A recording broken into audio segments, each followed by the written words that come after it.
I earned my degree online at Arizona State University. I chose to get my degree at ASU because I knew that I'd get a quality education, they were recognized for excellence, and that I would be prepared for the workforce upon graduating. To be associated with ASU, both as a student and alum, it makes me extremely proud, and having experienced the program, I know now that I'm set up for success. Learn more at asuonline.asu.edu. All right, so we've got another deep dive ready to go, and this one looks like it's all about the stock market. Yeah, it looks like we've got a learner who's really interested in understanding what's going on in the markets these days. Yeah, lots of terms here, and it's interesting just how much variety we're seeing this time. We got everything from those big indexes like the Dow Jones, the S&P 500, the NASDAQ. Right. And then you've got terms like stock market, just the real basic overall concept markets, and then even some really specific things like stock market crash and Trade war. Yeah, trade war. So it looks like they're thinking about all the different pieces, what makes up the market, what can happen in the market. Yeah, and even where people go to learn about this stuff, like Yahoo Finance and Market Watch. Right, and even a specific stock ticker like PLTR stock. So thinking about individual companies too. Absolutely. So what's our mission here? I mean, it looks like we've got this whole collection of terms that really paints a pretty good picture of the stock market landscape. Yeah, I think what we want to do is help our learner connect the dots. When you see these terms thrown around, it can be kind of overwhelming. Sure. So we want to break it down to make it clear what each of these things really means and how it all fits together. Kind of give them a shortcut to understanding the market. I like it. A shortcut to being in the know. So, okay, let's start with the big three, the Dow, the S&P 500, and the NASDAQ. These are the ones we hear about all the time, but what are they really telling us? Well, they're kind of like the scorecard for the stock market. You want to get a quick sense of how the market's doing overall. You look at these, the Dow Jones Industrial Average, that one's focused on 30 really big, well-established companies. For the blue chips? Yeah, exactly. So it gives you a sense of how those kind of giants of industry are doing. Right. The S&P 500, that one's broader 500 of the largest U.S. companies. So it's a bigger picture. Yeah, much bigger picture. So a lot of people consider that one to be a better representation of the overall U.S. market. And then you've got the NASDAQ Composite, which is heavily weighted towards tech companies. So if you're interested in what's happening in the world of technology, the NASDAQ's going to be your go-to. Absolutely. And speaking of technology, I see Tesla stock today on the list. Yeah, well, Tesla's definitely a hot topic these days, so it's not surprising that our learner is interested in that one. Absolutely.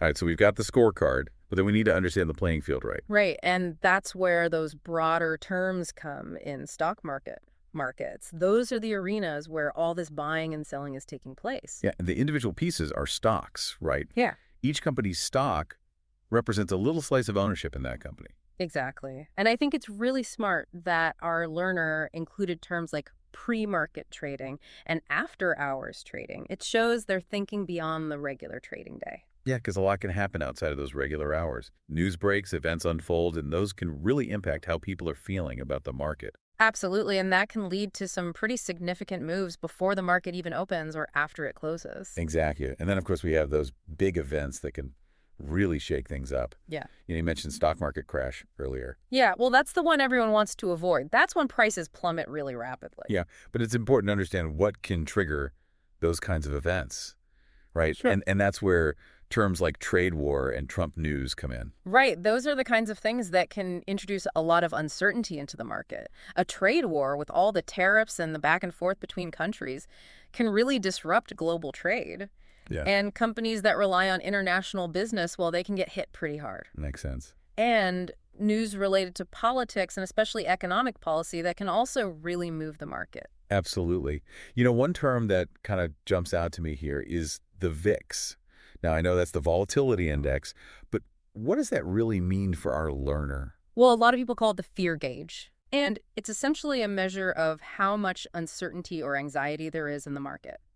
So when the VIX is high, it means investors are expecting big swings in prices. Exactly. They're nervous. Interesting. And that nervousness can actually create more volatility. It's a self-fulfilling prophecy almost. Right. Exactly. And so where do people go to keep track of all this? Well, Yahoo Finance and Market Watch are right there on the list. Yeah, those are the go-to sources for a lot of people. They provide real-time information, news analysis, even commentary. So you can really keep your finger on the pulse of the market. Absolutely. And then one more term I want to touch on is FTSE 100. Now, that's the main stock index in the UK. Right. So we're not just thinking about the U.S. market here. Exactly. Mm-hmm. The FTSE 100 is a reminder that global markets are all interconnected. What happens in one part of the world can definitely have ripple effects elsewhere. Absolutely. So we've covered a lot of ground here. It's clear that our learner is taking a really comprehensive view of the stock market. Yeah, they're thinking about those key indicators, the Dow, the S&P, the NASDAQ. They're thinking about the forces that can move the market, things like trade wars and news events. And they're even thinking about the timing of trades with pre-market and after-hours trading. Absolutely. So we've given them a lot to chew on. We have, and it all points to this desire to understand the big picture, how the market works, what makes it tick. So now that we've taken this deep dive, what do you think? What should our learner explore further? What really sparked their interest? Well, that's the great thing about the stock market. There's always something new to learn. Maybe they want to dig deeper into those indexes and really understand how those numbers are calculated. Maybe they want to focus on the impact of news and sentiment on stock prices. Or maybe they want to become a master of pre-market and after-hours trading. There's a whole world out there for them to discover. That's the beauty of it. It is. All right, so to our learner, keep exploring, keep learning, and we'll see you on the next deep dive. See ya. Bye. Bye. Today is your lucky day. Today is the day that our $3 website works for you, paying you directly to your PayPal daily.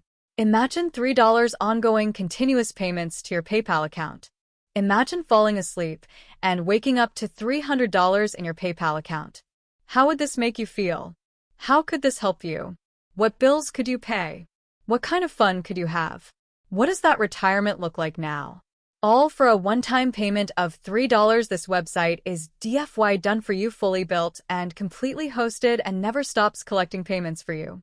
You have spent $3 on coffee on a regular, but that coffee won't help you create multiple streams of income. Click the link below.